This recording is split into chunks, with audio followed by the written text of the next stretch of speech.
പ്രിയമുള്ള പ്രേക്ഷകരെ, നാം ഇവിടെ ചർച്ച ചെയ്യുന്നത് ജ്യോതിഷ യോഗത്തെ പറ്റിയുള്ള സെഗ്മെൻറ്റാണ്.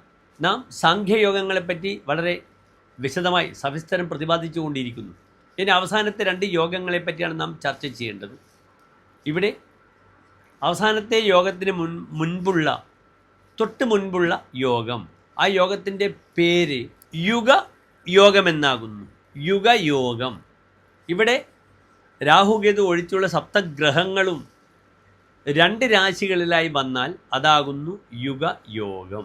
ഒരു നല്ല ഫലമല്ല യുഗയോഗത്തിന് ആചാര്യൻ വിധിച്ചിട്ടുള്ളത്. നിങ്ങൾ ശ്രദ്ധിക്കണം. ധനവിരഹിതോ പാഷണ്ഡോവ യുഗേ. യുഗേ ത്വധ എന്നാണ് ആചാര്യൻ പറഞ്ഞിരിക്കുന്നത്. യുഗേ തു.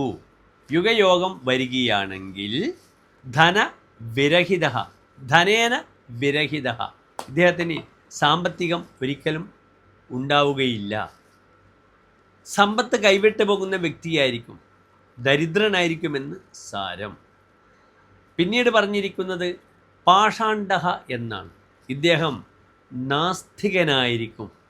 അസ്തി ഇതി നാസ്തിക, ദൈവിക വിഷയങ്ങളോടൊന്നും താല്പര്യമില്ലാത്ത വ്യക്തിയായിരിക്കും.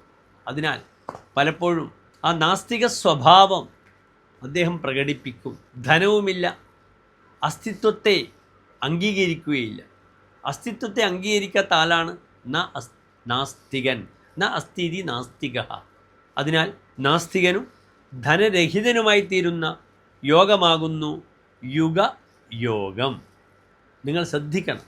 ഇപ്രകാരമുള്ള യോഗമുണ്ടെങ്കിൽ, നമ്മളെ കുട്ടികളുടെ ജാതകത്തിൽ ഉണ്ടെങ്കിൽ, അതിന് പരിഹാരമായി എങ്ങനെ കാര്യങ്ങൾ മുന്നോട്ട് നീക്കാൻ നയിക്കുമെന്ന് നാം ശ്രദ്ധിക്കുക. നമസ്തേ.